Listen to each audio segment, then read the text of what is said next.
Hello my dear friends, welcome to well academy. My name is Lamiya Naseem और आज का जो हमारा टॉपिक है वो होगा पास्कल लॉ। पास्कल लॉ को हम लोग काफी डिटेल में डिस्कस करेंगे। अगर आप मेरी वीडियो फर्स्ट टाइम देख रहे हो तो चैनल को सब्सक्राइब करना एकदम मत भूलिएगा, ताकि आपको डेली नोटिफिकेशंस मिलती रहें और मेरी एक भी वीडियो आपसे मिस ना हो। चलिए शुरू करते हैं पास्कल लॉ को। पास्कल लॉ में एक बात सबको पता होती है, जो फर्स्ट स्टेटमेंट है, pressure at a point in a static fluid in equal in all direction. Because ये हम लोग फिजिक्स में भी पढ़ते थे 12th क्लास में। बट पास्कल लॉ सिर्फ यहीं पर ही सीमित नहीं है। वहां पर हम क्या करते थे, इस तरीके से एक वेज शेप लेते थे और प्रेशर देखते थे।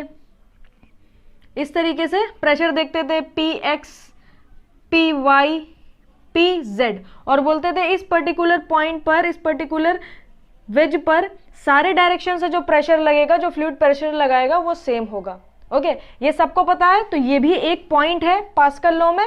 तो वही मैंने लिखा है, pressure at a point in a static fluid is equal in all direction, P X is equal to P Y is equal to P Z. Okay, ये हो गया पास्कल लॉ। इसमें एक और पॉइंट ऐड करिए। अब ये पॉइंट आपके लिए नया होगा, external static pressure exerted on a fluid is distributed evenly through out the fluid. Okay, कोई भी एक्सटर्नल स्टैटिक प्रेशर अगर हम लोग फ्लूइड पे लगा रहे हैं तो फ्लूइड करेगा क्या, थ्रू आउट उसे डिस्ट्रीब्यूट करेगा। For example hydraulic lift. Okay, example अगर मैं आपको दिखाऊं, hydraulic lift is the example of this particular statement. Okay, अगर मैं हाइड्रोलिक लिफ्ट आपके सामने बनाऊं तो कुछ इस तरीके से आपको एक हाइड्रोलिक लिफ्ट दिखेगी। ओके, और यहां पर मैंने क्या करा, यहां पर मैंने दो प्लंजर्स लगा दिए। एक यहां पर आप प्लंजर लगा दो इस तरीके से। ओके, और एक प्लंजर आप लगा दो यहां पर। यहां पर आपने क्या करा, एक F1 फोर्स लगाया। ये एरिया कितना ले ले, ये एरिया ले लेते हैं A1। Okay, this area is A1। यहां पर आपको क्या मिलेगा, ये इक्वली डिस्ट्रीब्यूट हो जाएगा सारा का सारा। सपोज कर ले ये आपको मिला F2। ओके, और ये एरिया हो गया A2। तो अगर आप देखो तो पास्कल लॉ क्या कह रहा है, पास्कल लॉ कह रहा है जितना आप प्रेशर लगाओगे वो इक्वली डिस्ट्रीब्यूट कर देगा। अगर आपने ये फर्स्ट सेक्शन और ये सेकंड सेक्शन माना है तो P1 is equal to P2 होने वाला है। P1 की क्या लिख सकते हो, फोर्स अपॉन एरिया, यानी F1A1 is equal to F2 upon A2। तो ये आपके पास एक फॉर्मूला आ गया with the help of pascal law. Okay, तो ये सेकंड स्टेटमेंट मैंने जस्टिफाई करा, आपको दिखाया कि किस तरीके से ये स्टेटमेंट हाइड्रोलिक लिफ्ट में वैलिड है। हाइड्रोलिक लिफ्ट में हम लोग यही करते हैं, इधर से प्रेशर लगाते हैं, फोर्स लगाओगे तो इस फ्लूइड पे क्या लगेगा, प्रेशर लगेगा। यही प्रेशर वो इक्वली डिस्ट्रीब्यूट कर देता है इस डायरेक्शन में। ओके, अब जो हमारा जो थर्ड वाला पॉइंट है वो काफी इंपॉर्टेंट है, उसको अच्छे से समझिएगा। बोल रहा है any two points at same elevation in a continuous mass of same static fluid will be at same pressure। इस बात को मैं बहुत क्लियरली आपको समझाऊंगी और बहुत इंपॉर्टेंट है पूरे पास्कल लॉ में। ये वाला जो पॉइंट है इसको हम लोग फ्लूइड मैकेनिक्स में सबसे ज्यादा यूज करते हैं।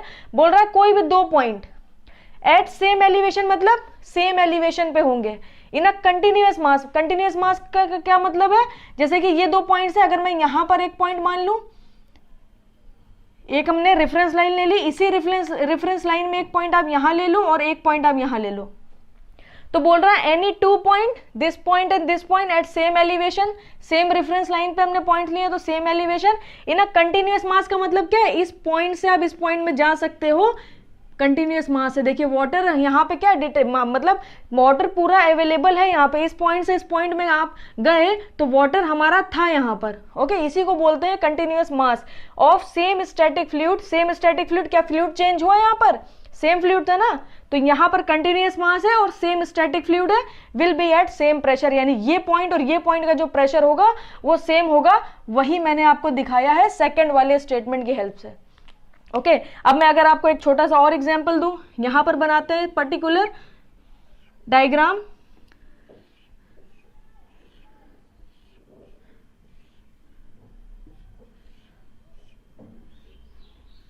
कुछ इस तरीके से सपोज कर लीजिए डायग्राम है। ओके, यहां पर फ्लूइड फिल है,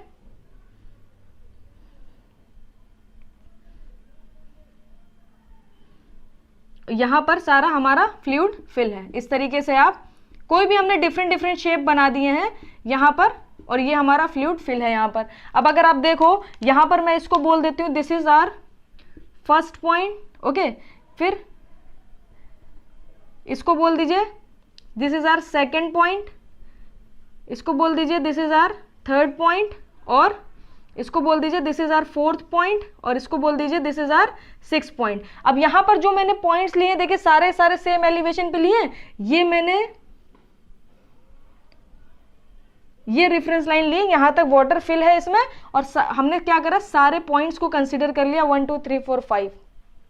अब अगर आपको इस पॉइंट से इस पॉइंट पे जाना है तो सेम देखिए, सेम कंटिन्यूअस मास है और सेम स्टैटिक फ्लूइड है, फ्लूइड चेंज नहीं हुआ है। ओके, और स्टैटिक का मतलब क्या, फ्लूइड रेस्ट पर है, तो यहाँ पर देखिए फ्लूइड भी रेस्ट पर है, कंटिन्यूअस मास है, यहाँ पर फ्लूइड से हम लोग यहाँ पहुंच गए और फ्लूइड भी हमारा चेंज नहीं हुआ, यहाँ से आप यहाँ पहुंच गए फ्लूइड नहीं चेंज हुआ, यहाँ से आप यहाँ पहुंच गए फ्लूइड नहीं चेंज हुआ, यहाँ से यहाँ पहुंच गए फ्लूइड चेंज नहीं हुआ। अगर ये थर्ड वाला स्टेटमेंट इसको सेटिस्फाई कर रहा है, इसका मतलब क्या है, pressure at 1 is equal to pressure at 2 is equal to pressure at 3 is equal to pressure at 4 is equal to pressure at 5। इसको 5 कर लीजिए।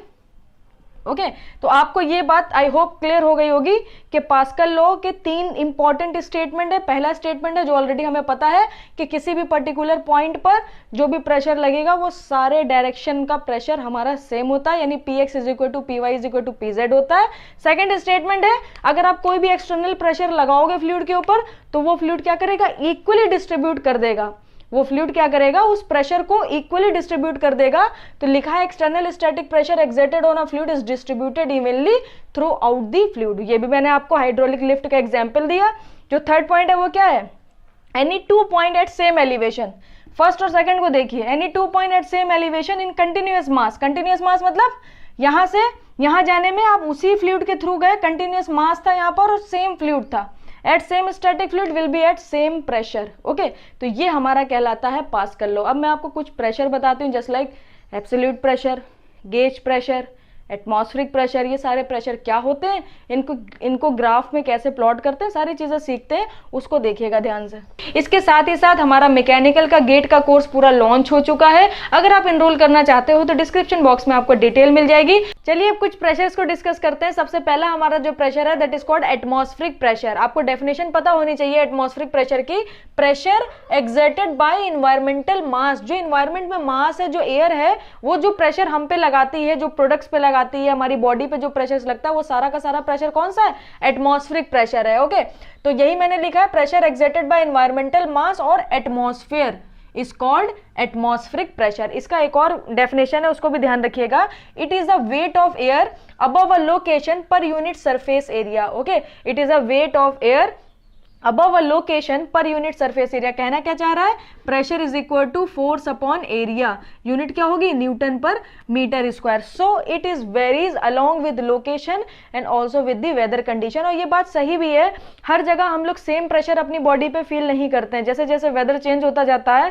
या जैसे जैसे लोकेशन चेंज होती जाती है, हमारी बॉडी पे लगने वाला एटमॉस्फेरिक प्रेशर भी चेंज होता रहता है। इस वजह से मैंने लिखा it varies along with location and also with the weather condition. तो ये बात आप याद रखिएगा। ये तो जनरल फॉर्मूला है, आपको पता ही है, pressure is equal to force upon area. Atmospheric pressure होता कितना है, एटमॉस्फेरिक प्रेशर होता है 1.013 bar. Okay, bar is the unit of pressure. और अगर आपको बार को पास्कल में चेंज करना है तो 1 bar is equal to 10 to the power 5 pascal के बराबर होता है।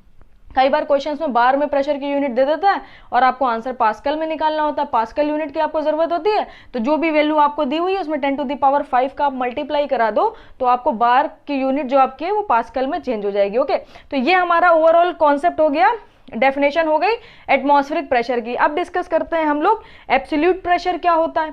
एब्सोल्यूट प्रेशर हमारा क्या होता है, मैंने लिखा है pressure measure with respect to absolute zero और जीरो प्रेशर लाइन। इसको मैं समझाने की कोशिश करती हूँ आपको। एक डायग्राम बनाइए, इस तरीके से एक डायग्राम ड्रॉ करिए। यहां पर हम लोग रखते हैं, ये हमारी जो लाइन होती है that is called zero pressure line. Okay, इस लाइन को हम लोग बोलते हैं जीरो प्रेशर लाइन। तो अगर आपके पास कोई एक पॉइंट है यहां पर, सपोज करिए ये एक ए पॉइंट है। ओके, तो अगर आपने इस पर्टिकुलर पॉइंट ए का pressure absolute zero pressure line से मेजर किया, okay, absolute zero pressure line से प्रेशर किया, तो ये जो प्रेशर होगा ये प्रेशर होगा आपका पी एब्सोल्यूट। ओके, तो pressure measure with respect to absolute zero pressure line से अगर हमने मेजर किया तो वो हमारा एब्सोल्यूट प्रेशर है। उसके बाद गेज प्रेशर क्या होता है, देखिए ये आपका क्या है, ये आपका आ गया P एब्सोल्यूट, मैंने नीचे लिख दिया है। यहां पर आपको मिलती है एटमॉस्फेरिक प्रेशर लाइन। इस लाइन को हम लोग क्या बोलते हैं, ये हमारी कहलाती है एटमॉस्फेरिक प्रेशर लाइन। ये हमारी कौन सी लाइन है, ये हमारी लाइन है जीरो प्रेशर लाइन, और ये वाली लाइन कौन सी है, ये हमारी है एटमॉस्फेरिक प्रेशर लाइन। डायग्राम समझने की कोशिश करिएगा। अब अगर आपने इस पर्टिकुलर पॉइंट पे जो प्रेशर निकाला है उसको अगर आपने एटमॉस्फेरिक प्रेशर लाइन से ऑब्जर्व करा या मेजर करा तो उसको हम लोग बोलते हैं गेज प्रेशर। तो ये हमारा हो जाएगा पीजी। पीजी से रिप्रेजेंट करते हैं हम लोग गेज प्रेशर को। तो ये बात आप ध्यान रखिएगा। एक बार मैं फिर से रिपीट करती हूँ, व्हाट इज एब्सोल्यूट प्रेशर, ये होती है हमारी जीरो प्रेशर लाइन। ओके, ये ओरिजिन हो गया, और ये हमारी कहलाती है एब्सोल्यूट एटमॉस्फेरिक प्रेशर लाइन। अगर आपने किसी पर्टिकुलर लोकेशन या पॉइंट ए पर प्रेशर मेजर करा, यहां से जीरो प्रेशर लाइन से मेजर करा, तो आपको प्रेशर कौन सा मिलेगा, एब्सोल्यूट प्रेशर मिलेगा। ओके, मतलब उसमें एटमॉस्फेरिक प्रेशर भी ऐड होगा। यहां पर जो आपको प्रेशर आप निकालोगे उसमें आप एटमॉस्फेयर का जो प्रेशर है उसको भी ऐड कर रहे हो। अगर आपने एटमॉस्फेरिक प्रेशर लाइन से इस पर्टिकुलर पॉइंट पे प्रेशर निकाला, इसका मतलब आपने एटमॉस्फेरिक प्रेशर को जीरो लेट कर लिया है, आपने एटमॉस्फेरिक प्रेशर मेजर नहीं करा। इसीलिए तो आपने ये आपने लाइन मान ली ना, यहां से आपने स्टार्ट करा तो ये तो जीरो हो गया। तो ये इतना क्या था, इतना ही प्रेशर तो आपका एटमॉस्फेरिक था, वो आपने कंसीडर ही नहीं करा। तो ये आपको गेज प्रेशर मिल गया, ये आपको एब्सोल्यूट प्रेशर मिल गया। अब मैं आपको एक बात और बताऊं, अगर एक अनदर पॉइंट यहां पर ले लें बी, हम बोल रहे हैं कि यहां पर आपको निकालना है प्रेशर, तो अगर आपने जीरो प्रेशर लाइन से मेजर करा तो आपको क्या मिलेगा, ये आपको मिल जाएगा एब्सोल्यूट प्रेशर। ओके, अब अगर आपने इसको जीरो एटमॉस्फेरिक प्रेशर लाइन से मेजर करा तो ये आपको प्रेशर मिलेगा पीजी, जो कि किस में होने वाला है, नेगेटिव में। बिकॉज देखिए ये आपको एटमॉस्फेरिक प्रेशर लाइन मिल गई, इससे ऊपर जब आप भी मेजर करोगे तो पॉजिटिव वैल्यू मिलेगी, यानी पॉजिटिव गेज प्रेशर मिलेगा। ओके, अब अगर इस एटमॉस्फेरिक प्रेशर लाइन के नीचे अगर कोई लोकेशन है उसको आप मेजर कर रहे हो, वहां पर प्रेशर मेजर कर रहे हो, तो आपको मिलेगा निगेटिव गेज प्रेशर। और ये जो निगेटिव गेज प्रेशर होता है इसी को ही हम लोग बोलते हैं वैक्यूम प्रेशर। ओके, तो यहां पर मैं एक पॉइंट और ऐड करने जा रही हूं, negative gauge pressure is called vacuum pressure. Okay, अब आपको समझ आया होगा कि वैक्यूम प्रेशर क्या होता है। बहुत ही लो प्रेशर रीजन को ही हम लोग वैक्यूम प्रेशर बोलने लगते हैं, यानी एटमॉस्फेरिक प्रेशर से भी कम अगर प्रेशर हो गया तो वहां पर हम लोग मान लेते हैं कि वैक्यूम है। ओके, तो ये आप ध्यान रखिएगा। मैंने एक पॉइंट ए डिस्कस करा, बी डिस्कस करा, absolute pressure, positive gauge pressure, B पे हमने एब्सोल्यूट प्रेशर निकाला एंड निगेटिव गेज प्रेशर निकाला। फिर हमें पता चला कि ये जो निगेटिव गेज प्रेशर है इसी को ही हम लोग बोलते हैं वैक्यूम प्रेशर। ओके, अब अगर यहां पर मैं कुछ और पॉइंट्स ऐड करूं तो उसे देखिएगा, ये तो आपको समझ आ गया अच्छे से, इसे मैं रब कर रही हूं। इसी के नीचे और पॉइंट्स ऐड करिएगा। अगर आपको दिया है -50 kilo pascal gauge pressure, okay, -50 kilo pascal gauge pressure, इसका मतलब क्या है, आपको क्या दिया हुआ है, आपको दिया है 50 किलो पास्कल वैक्यूम प्रेशर आपको दिया हुआ है। ओके, ये आपका जो प्रेशर होगा वो वैक्यूम प्रेशर होगा। तो -50 किलो पास्कल गेज प्रेशर को आप 50 किलो पास्कल वैक्यूम प्रेशर भी बोल सकते हो। अब मैं आपको एक बात और बताऊं, गेज प्रेशर तो पॉजिटिव और निगेटिव हो सकता है, but absolute pressure can never be negative. Absolute pressure कभी भी निगेटिव नहीं होगा। तो यहां पर आप क्या करो, नोट करके एक पॉइंट लिख लो ताकि आपको याद रहे। क्या लिखना है, gauge pressure can be positive and negative. Okay, positive और निगेटिव, बट क्या नहीं हो सकता, absolute pressure can never be negative. Okay, वो हमेशा पॉजिटिव होगा, क्योंकि हम लोग यहां से इस रेफरेंस लाइन से उसको ऑब्जर्व करते हैं, जीरो प्रेशर लाइन से उसे ऑब्जर्व करते हैं, तो उसके ऊपर ही हम लोग सारे पॉइंट्स के प्रेशर निकालते हैं, तो वो कभी निगेटिव नहीं हो सकता। बट गेज प्रेशर निगेटिव भी हो सकता है, पॉजिटिव भी हो सकता है। अगर निगेटिव हुआ तो उसी को ही हम लोग बोलते हैं वैक्यूम प्रेशर। तो मैंने आपसे एटमॉस्फेरिक प्रेशर डिस्कस करा, एब्सोल्यूट प्रेशर डिस्कस करा, गेज प्रेशर डिस्कस करा, और लास्ट में वैक्यूम प्रेशर मैंने आपसे डिस्कस करा। ये सारे ही प्रेशर आपको पता होने चाहिए। और मैं आपको एक बात और बताऊं कि एटमॉस्फेरिक प्रेशर को किस इंस्ट्रूमेंट से मेजर करा जाता है, तो ये भी आप लिख लो, आपको पता होना चाहिए। यहां पर मैं लिख रही हूं, barometer is used to measure atmospheric, ATM is the atmospheric pressure. Okay, ये आप ध्यान रखिएगा कि जो हम लोग एटमॉस्फेरिक प्रेशर मेजर करते हैं वो किसकी हेल्प से मेजर करते हैं, बैरोमीटर की हेल्प से हम लोग वो प्रेशर को मेजर करते हैं। ओके, आप देखिए मेरे पास जगह नहीं थी, मैंने आगे पीछे मिटा मिटा के लिख लिया, बट आप जब अपनी A4 शीट पे या अपनी कॉपी पे लिखिएगा तो सारी चीजें सीरियल वाइज बुलेट्स में लिखते जाइएगा ताकि आपको चीजें याद रहें। अब ये बात करते हैं, बैरोमीटर पता चल गया, बैरोमीटर इज अ इंस्ट्रूमेंट जो मेजर करता है एटमॉस्फेरिक प्रेशर को। उसमें कौन सा फ्लूइड यूज होता है, ये बात आप ध्यान रखिए, मरकरी यूज करते हैं। बैरोमेट्रिक फ्लूइड क्या होता है, बैरोमेट्रिक फ्लूइड हमारा होता है मरकरी। अब हम लोग मरकरी क्यों यूज कर रहे हैं, ये भी तो सवाल आता है ना, अदर फ्लूइड्स भी तो है, ग्लिसरीन क्यों नहीं यूज कर ले रहे, ऑयल क्यों नहीं यूज कर ले रहे, अरे वाटर भर दीजिए बैरोमीटर में, वो भी तो प्रेशर मेजर करके दे देगा। रीजन क्या है मरकरी की यूज करने का, रीजन क्या है, रीजन ये है कि because of low vapour pressure. Okay, इसका वेपर प्रेशर बहुत लो होता है, इस वजह से मरकरी यूज करी जाती है एटमॉस्फेरिक प्रेशर को मेजर करने के लिए, और जो इंस्ट्रूमेंट होता है उसको हम लोग बोलते हैं बैरोमीटर। ओके, जो फ्लूइड यूज कर रहे हैं उसको हम लोग बोलते हैं बैरोमेट्रिक फ्लूइड। उस फ्लूइड का नाम क्या है, मरकरी है। क्यों यूज कर रहे हैं, because mercury has low vapour pressure, ये उसकी क्वालिटी है। कई बार गेट में ये क्वेश्चन पूछा गया है, अगर आपको पता होगा तो आप आंसर लगा लोगे, अदरवाइज आप छोड़ के चले आओगे। कितना आसान सवाल है।